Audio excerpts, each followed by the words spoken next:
আসসালামু আলাইকুম। টিকটকে কমিউনিটি গাইডলাইন আসলে কিভাবে রিমুভ করবেন, আপনার ভিডিওটাকে কিভাবে আপনি সেভ করবেন এবং আপনার ভিডিওটা আপনার অ্যাকাউন্টেই থাকবে, কিভাবে এই কাজগুলো করবেন। আপনি যদি আমার এই ভিডিওটি শেষ পর্যন্ত দেখেন তাহলে কিন্তু খুব সহজে আপনি আপনার কমিউনিটি গাইডলাইন্সকে রিমুভ করতে পারবেন। আপনাকে কোনো কিছুই করতে হবে না, জাস্ট আপনি ভিডিওটি শেষ পর্যন্ত দেখুন, খুব সহজে আপনি কমিউনিটি গাইডলাইন্সকে রিমুভ করতে পারবেন।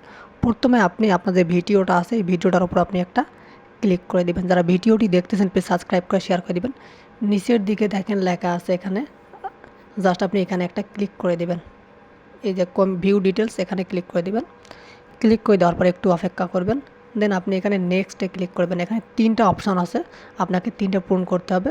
দেখেন ভিডিও রিমুভেড, এটা কিন্তু টিকটক নিজেই ভিডিওটাকে রিমুভ করে দিচ্ছে, বাট আপনি ভিডিওটাকে আবার আপনার স্টোরেজে নিয়ে আসবেন। তো আপনি নেক্সটে ক্লিক করবেন। ক্লিক করার পর এখানে আপনাকে অনেক কিছু লেখা থাকবে, আপনি এগুলো পড়বেন, দেন আপনি আবারও নেক্সটে ক্লিক করবেন।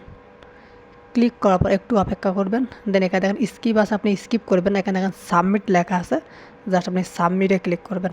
ক্লিক করার এখানে দেখেন লেখা আছে সাবমিট, জাস্ট আপনি এটাকে সাবমিট করে দেবেন। তারপরে একটু অপেক্ষা করবেন, দেন এখানে দেখেন লেখা আছে এই যে আপিল সাবমিট, আপনি যা আপিল করেছে সেটা সাবমিট হয়ে গেছে। দেন আপনি এখান থেকে স্কিপ করে চলে আসবেন। এখন এখানে দেখেন এই যে এইখানে আপনি দেখেন এটা কিন্তু এখন রিভিউতে আছে।